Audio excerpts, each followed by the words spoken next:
ক্ষমতাচ্যুত শেখ হাসিনা সরকারের সাবেক প্রতিমন্ত্রী খালিদ মাহমুদ চৌধুরী সহ 4 সাবেক সংসদ সদস্য ও মন্ত্রীকে লন্ডনের একটি প্রকাশ্য সমাবেশে দেখা গেছে। গত 5 আগস্ট ছাত্র জনতার গণ-অভ্যুত্থানে সরকার পতনের পর দেশ ছেড়ে পালানো বেশ কয়েকজন নেতার বিদেশে অবস্থানের খবর আগেই প্রকাশিত হয়েছে। এবার সেই তালিকায় যুক্ত হলেন খালিদ মাহমুদ চৌধুরীও।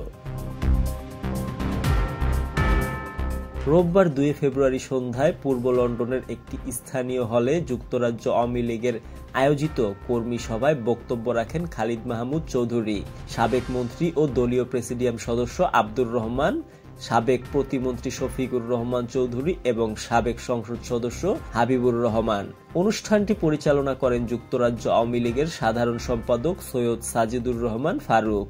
মাছে ভাতে বাঙালি, আর সেই মাছ পেতে আসুন লন্ডন ফিশ নেটে। জি হ্যাঁ, ইস্ট হ্যাম পুরাতন টাউন হলের সন্নিকটে আপনার প্রিয় মাছের সম্ভারে ভরপুর। আসুন, দেখুন, বাজার করুন ছোট বড় সব ধরনের মাছ।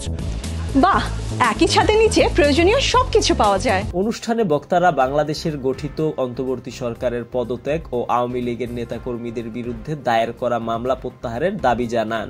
এছাড়া মাসব্যাপী কর্মসূচির অংশ হিসেবে সমাবেশ শেষে পূর্ব লন্ডনে বিভিন্ন স্থানে লিফলেট বিতরণ করা হয়। খালিদ মাহমুদ চৌধুরী দিনাজপুর 2 বিরল ও বোচাগঞ্জ আসনের সাবেক সংসদ সদস্য। এই আসনে তিনি টানা 4 বার সংসদ সদস্য ছিলেন।